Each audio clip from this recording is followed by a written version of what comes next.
The young cubs have also not been fed for a couple of days.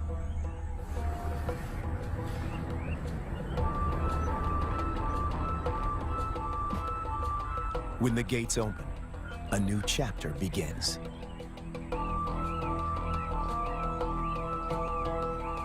Lady is first on the scene.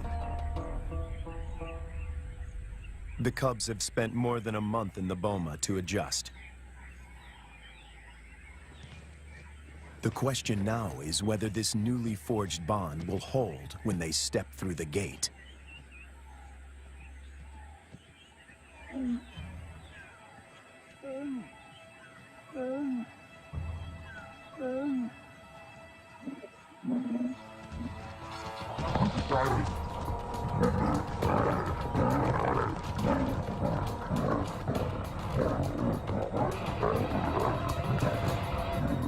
The first encounter turns into a catfight. But it is more show than anything else. If Lady wants to kill these cubs, she can do so in the blink of an eye.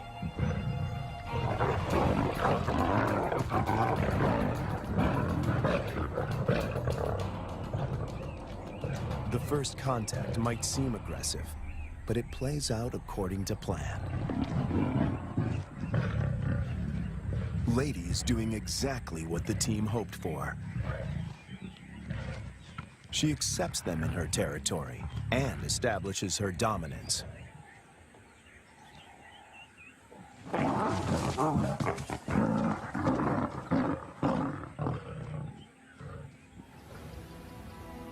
The landscape of Lua now looks very different from the days when Lady followed Herbert to his camp. Now 2 young and subdued females follow her. But Lady is not used to having an entourage. She's not at all familiar with the dynamics of a pride.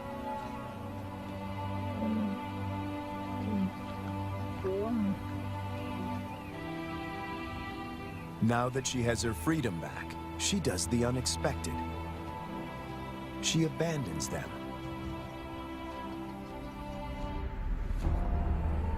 The 2 young females now find themselves in a new and unfamiliar environment swarming with hyenas. Since their release, the young females stick together.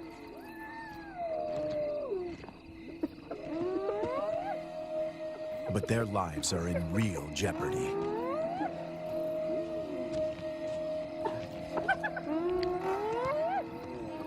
Hyenas can kill lonesome female lions, and tonight, they face a growing mob.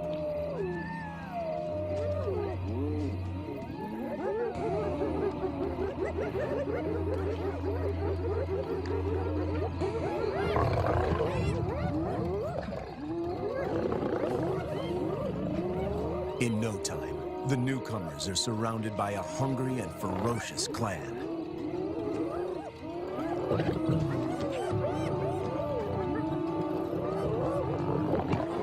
They stand their ground, but the noise attracts a far more dangerous adversary, the males.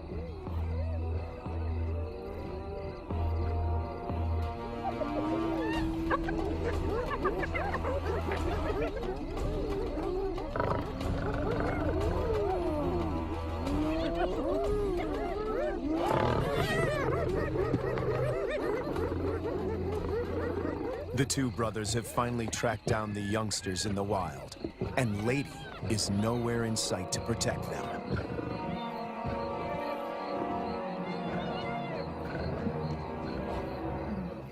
The hyenas know what's good for them. En masse, they retreat.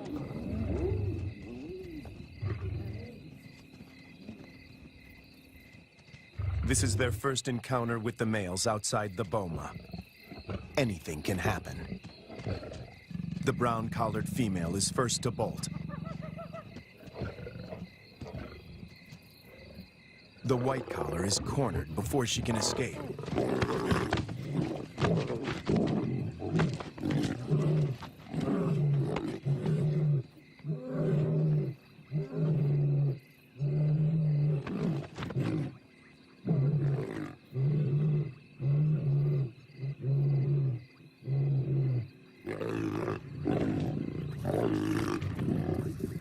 2 against 1. The odds are not in her favor.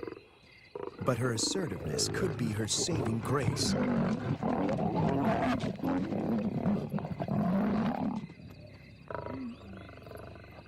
At the right moment, she crouches in submission.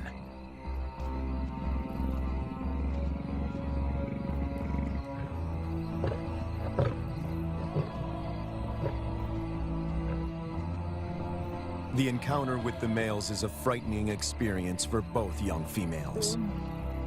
They split up. Separated, they are now more vulnerable. Danger looms for both of them.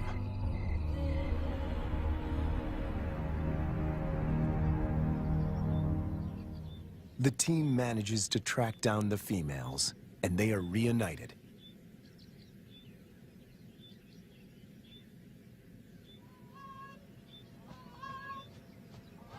It takes months before they settle down.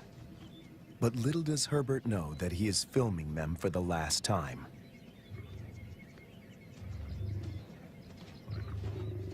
The next day, the brown collar is gone.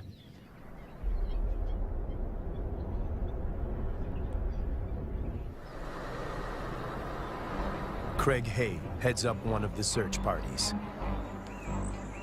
All eyes are now on finding the brown-collared female. Some of the farmers have seen her in the vicinity. Her life is in real danger. Poaching is rife here. And then, their worst fears are confirmed. It's an air. A faint radio signal comes from a pond.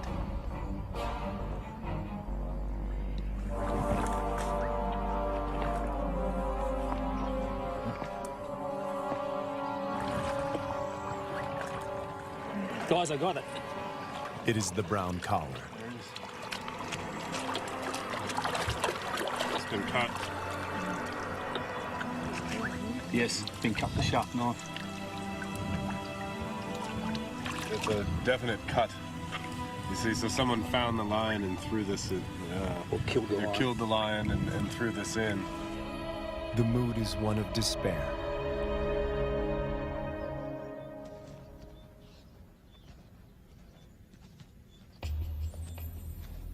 To complicate matters, the female in the white collar turns away from Ladies' Corps territory and begins walking in a northwesterly direction towards Angola. Even if she survives, in time, she will outgrow the collar and suffocate. The dream to establish a pride in Lua begins to unravel.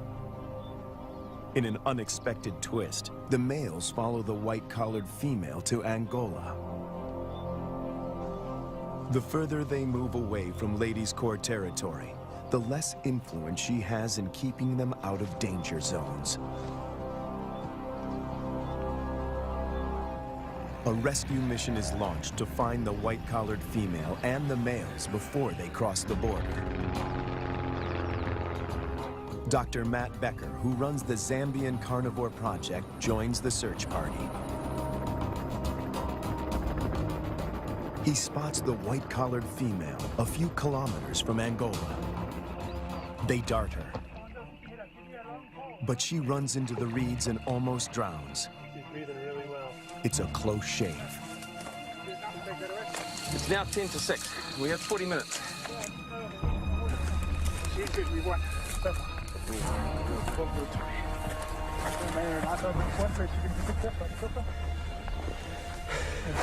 sure it doesn't have your nose. It's going to be windy. The rescue mission is tricky. The small helicopter can barely lift her, and the ground team must help before the pilot manages to get his precious cargo airborne.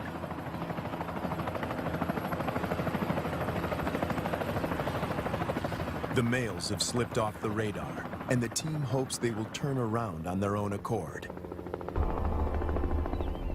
Meanwhile, more drama unfolds close to the boma. Lady is darted. The plan is to put her in the boma with the surviving female to try and forge a stronger bond between them. The fact that she allows the males to join her, and that they don't chase her off the carcass, is significant.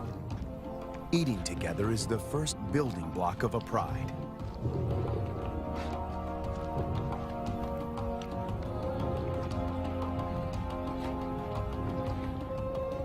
Her reward is companionship. The males get the lion's share of her kill. They gorge themselves and can eat up to a quarter of their own weight in one sitting.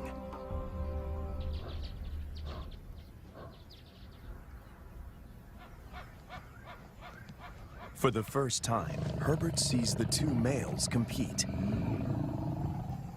It is the younger of the two brothers that emerges as the dominant male.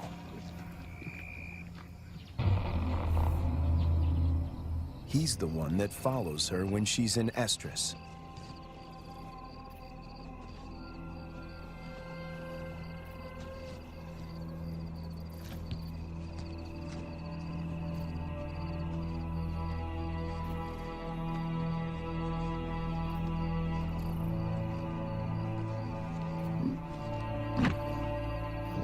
He grimaces, curling back his lips to expose an organ in the back of his mouth that picks up faint chemical pheromones. He can smell that she's in heat.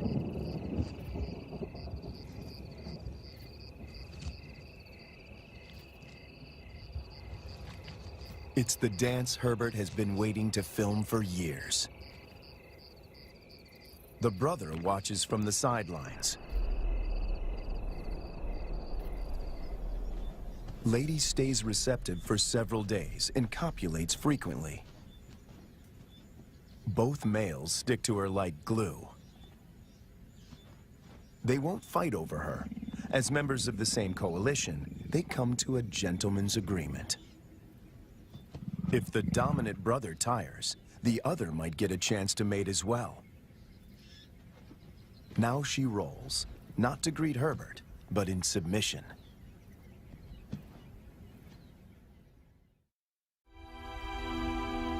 When Herbert returns a year later, there are still no cubs. It's a huge disappointment. Lady is now almost 13 years old, and Herbert and the team must consider the possibility that she is infertile.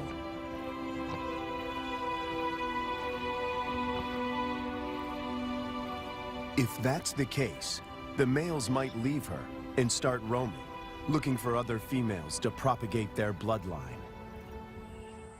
And that will bring them in direct contact with villagers.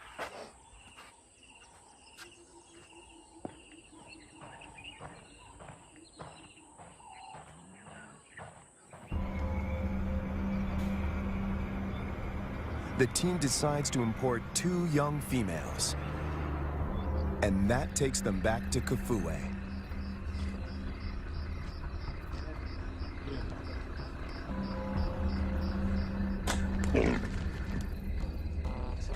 Again, the team faces a dilemma. If the females are too old, they might injure Lady or drive her out of her territory. Too young, and the males might kill them.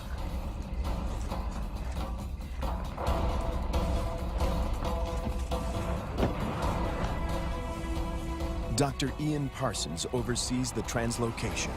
We need some water just to keep them cool while we're traveling. All right, antidote. That's not very fast acting. It takes about 15 minutes to work.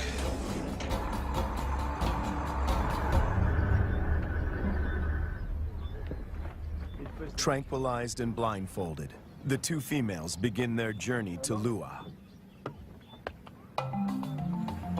Their arrival is coded in irony. The tribe settled here more than 100 years ago on the orders of the first king to protect the wildlife.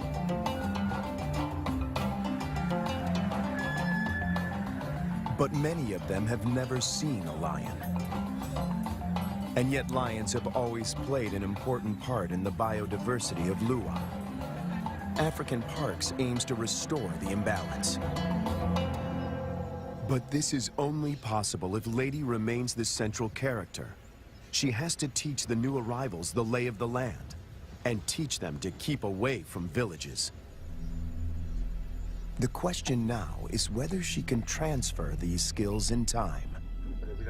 The two lionesses are collared with radio transmitters before being released into the enclosure.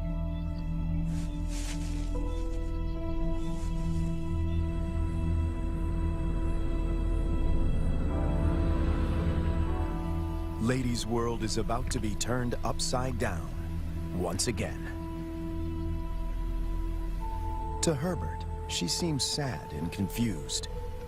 She turns her back on the boma and heads north.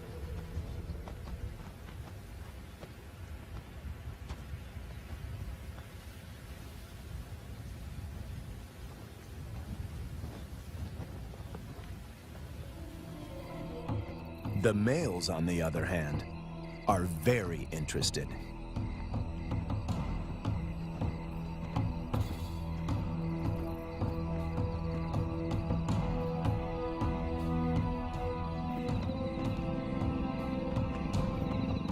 These two lionesses are barely 20 months old and still cub-like.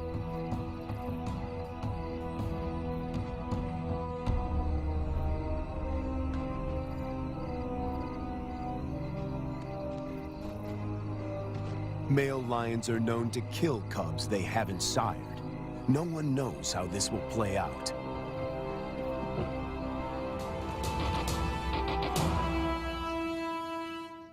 After 3 days, Lady makes a U-turn and returns to the fenced-off boma.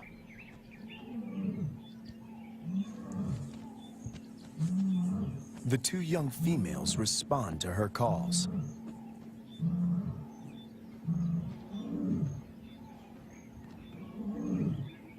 The connection between Lady and the cubs is immediate. She engages.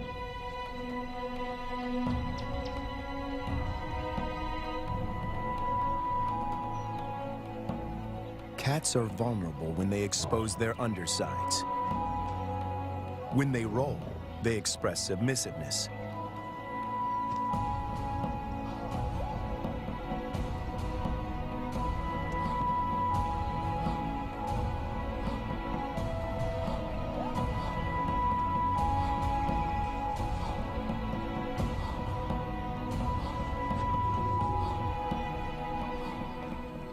But trouble is on the way.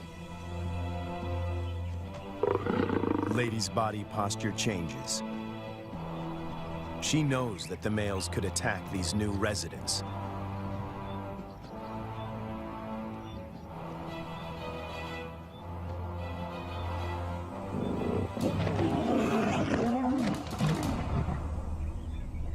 Ears back, every muscle contracted.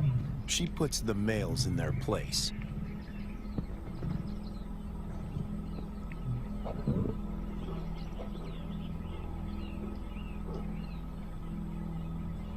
Four cats now crowd her space, after years of solitude.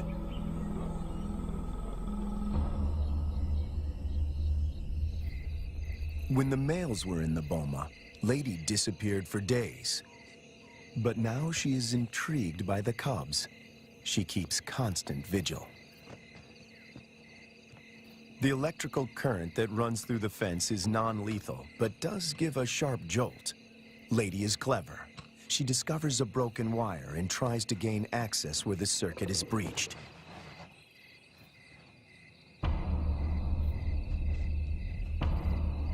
The males are perturbed by the new arrivals. But before they get any ideas, Lady asserts herself. The balance of power might have shifted, but she's still in control.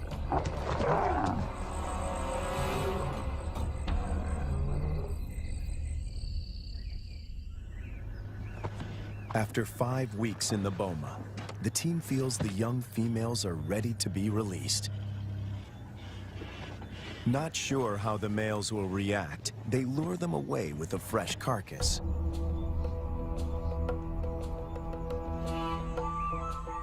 The young cubs have also not been fed for a couple of days.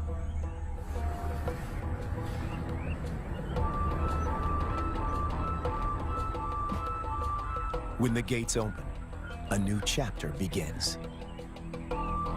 Cattle. Instead, she perfected the art of surviving on her own. Without the help of a pride, this lioness had to adapt. When she hunts, the combination of patience, power, and speed is spectacular.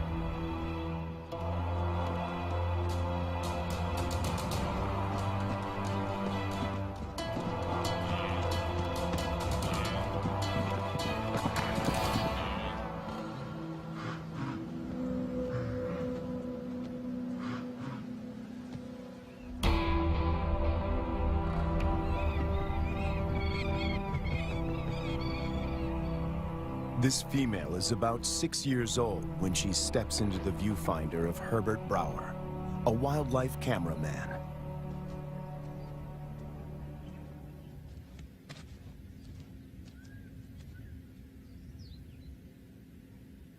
She'd been rarely seen, and if then only at a distance. But suddenly there she was, right in front of our eyes. Herbert is captivated by her and returns to the floodplains of Luwa year after year. It comprises 3,600 square kilometers and borders Angola in the west. The bank of the Zambezi floodplain marks the eastern boundary of the park. People living here tell Herbert that the lioness has been alone for many years. They call her Lady Luwa.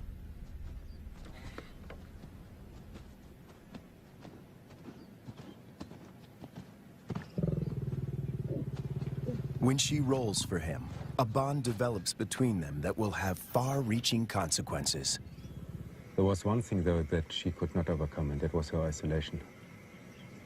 It took me 3 years of filming here on the plains, though, to understand how lonely she really was.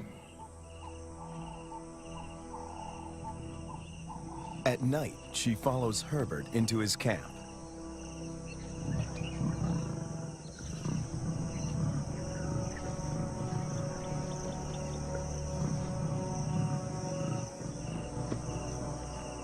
He would never expose himself to wild lions on foot, but he instinctively knows that she means him no harm.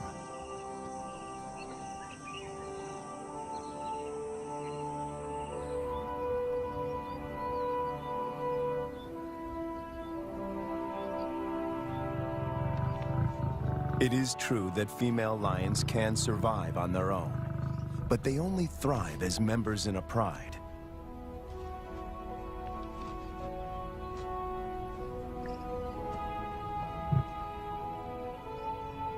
Is it possible to find Lady a mate? And could they produce cubs and form a new pride? These are the burning questions facing Herbert and experts at African parks.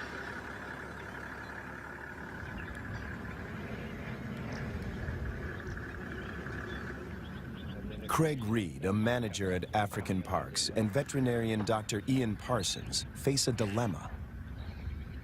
Reintroducing a full pride of lions into Luwa could cause havoc. If one cow is killed or one person attacked, the local population would be up in arms. If they find her a mate, she will hopefully teach him and their cubs to stay away from cattle and people. The project is even more viable if she can transfer her impressive hunting skills. It takes 4 years of detailed planning to get the project off the ground. Lady is now collared to keep track of her movement. The average age of a lion in the wild is 16. She has about 6 years to produce a litter.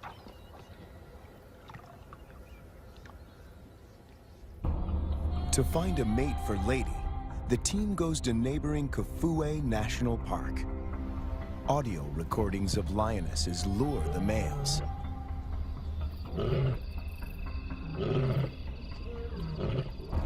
Wildlife vet Dr. Ian Parsons darts 2 males. As a coalition, they stand a better chance to survive the trauma of a translocation. The big question on everyone's mind is whether these two males will bond with Lady. If they do bond with her, she might be able to teach them how to keep a low profile and avoid the villages.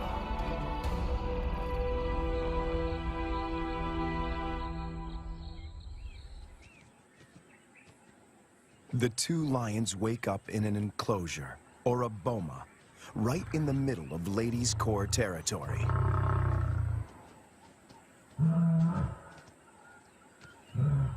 One of the males is 3 years old, the other a bit younger. Lady is almost 8 years their senior. The age gap is intentional. Older lions might not submit to Lady's authority. Hopefully, these youngsters will.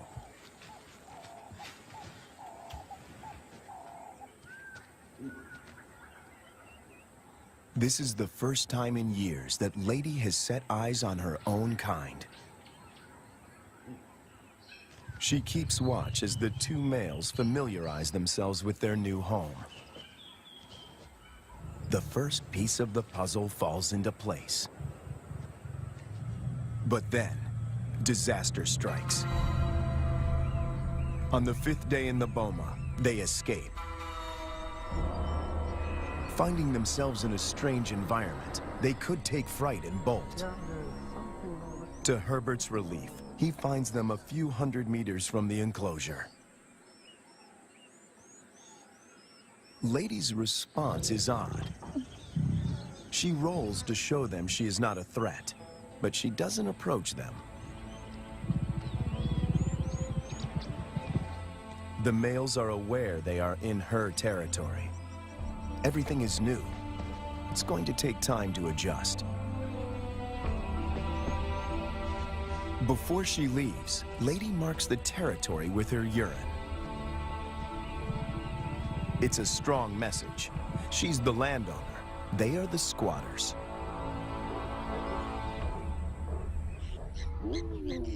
And then she leaves them. The presence of two new lions in Lua has a huge impact on the local residents. It's not only villagers that are now at risk. The arrival of the two lions jeopardizes the hyena's position of power.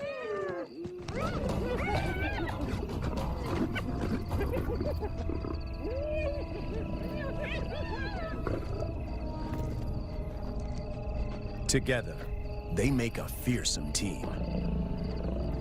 Only the younger of the two wears a collar, as they are almost never apart. The acid test is to see whether they will mate with Lady or leave her to seek other females. It's a precarious start, but the journey has begun.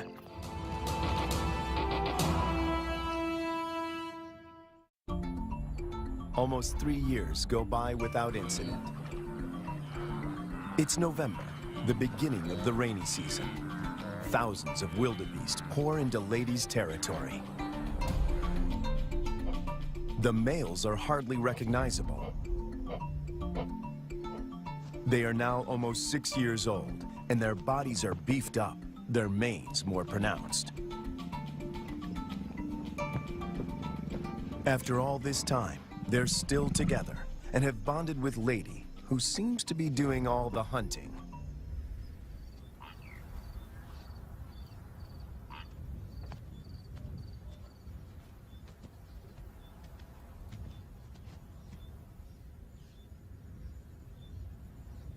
She targets wildebeest, almost twice her size.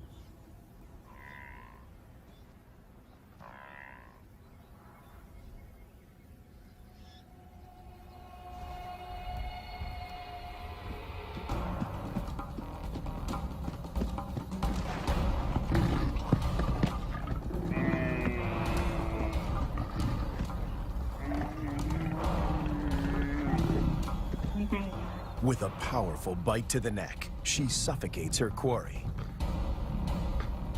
It's all over in minutes.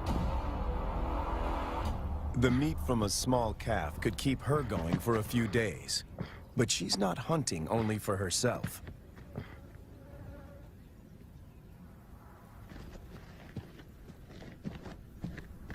As the most experienced hunter in this trio, she is happy to share her. As the last embers burn to dust, the promised rain arrives at last.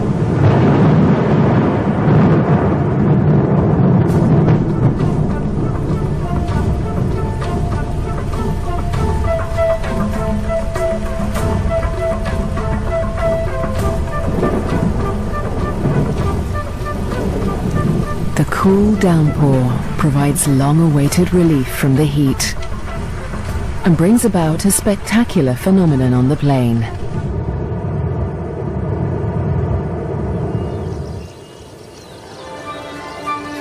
A few days after the fire, a carpet of pink lilies sprouts across the plains. Triggered by chemicals in the smoke from the fire, the beautiful bloom lasts only a few weeks.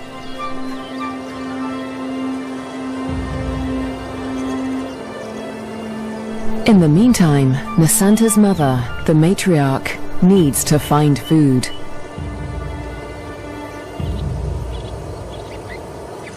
The matriarch heads north, where the first herds of the migration begin to gather, leaving young Nasanta untended at the den. Spotted hyena milk is so rich that Nasanta can survive without suckling for days at a time, so the matriarch can afford to venture far from the den in search of food. At last, she spots a telltale sign of a potential meal. Vultures.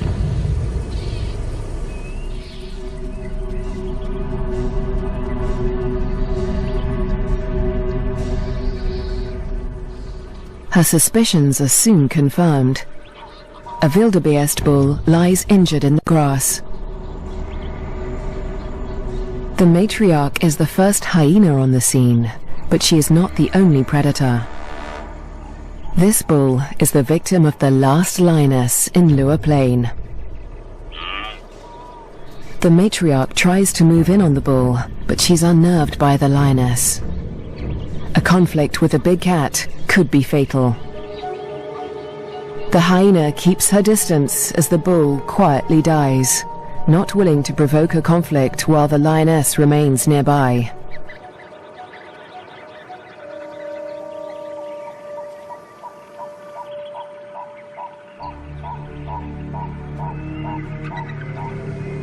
The circling silhouettes of the vultures can be seen from far and wide, guiding the matriarch's clanmates to the kill.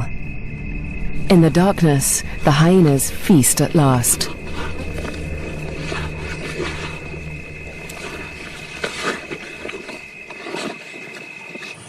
At daybreak, Nasanta's mother and her clanmates return to their den.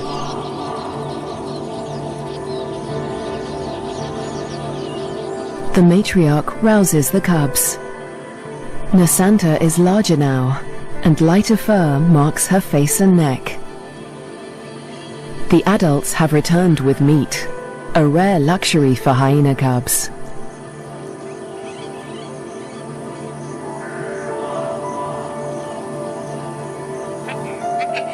It's the highest-ranking cubs that commandeer the scrap.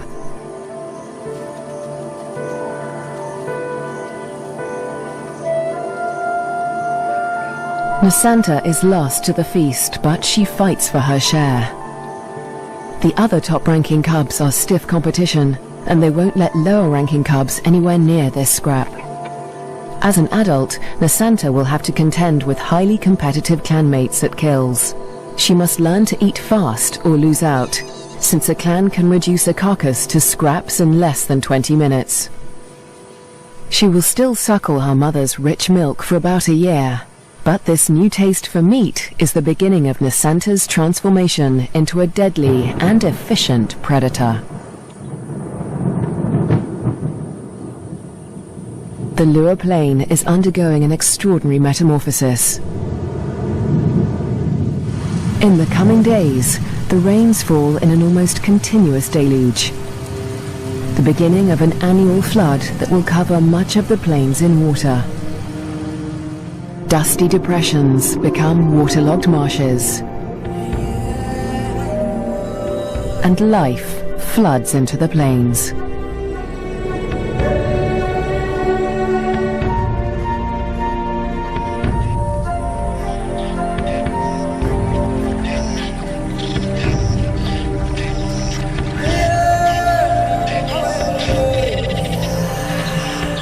At last, the migration arrives. Just in time for the bountiful wet season, over 35,000 wildebeest descend on the plains, the culmination of the second largest wildebeest migration on Earth. Most of the cows are pregnant, and in the next few weeks, all of them will give birth.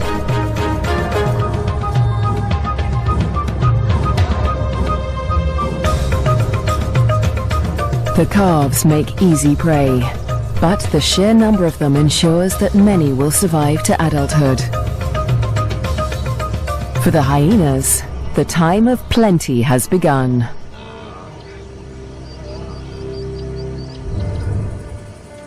Meanwhile, at the den to the north, Nasanta is finding her place in the clan.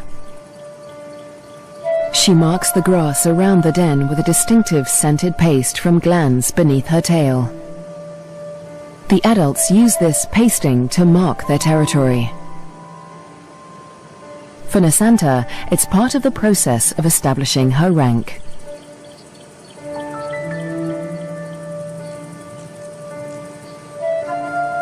She is quickly learning to exert the status she inherited from her mother.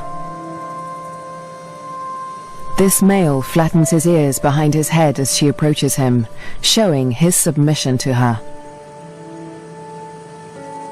Nasanta lifts her leg in the typical hyena greeting, allowing him to recognize her distinctive scent. Most of the adult males here are immigrants from other clans who joined Nasanta's clan to find a mate.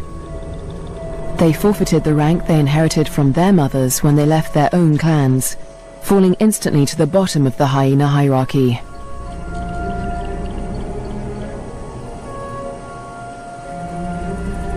Despite Nasanta's age and tiny size, this male and all the other adult immigrant males in her clan are subordinate to her.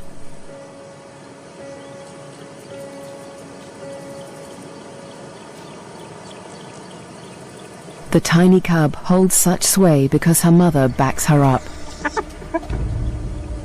The matriarch often comes to Nasanta's defense, attacking low-ranking hyenas to reinforce her tiny cub status.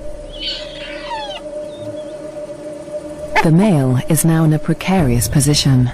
He must show absolute submission if he is to avoid an attack. Nasanta follows her mother's example, sniffing the male's genitalia. He bows and bobs his head to show his subservience.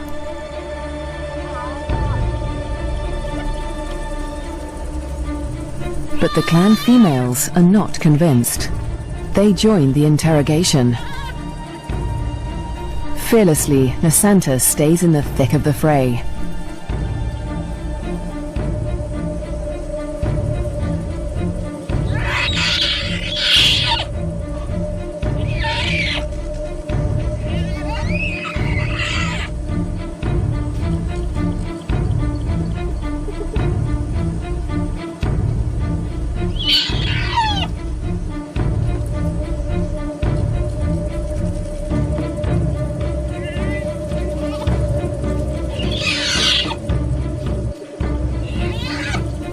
The other cubs are jumpy, but Nasanta seems fearless.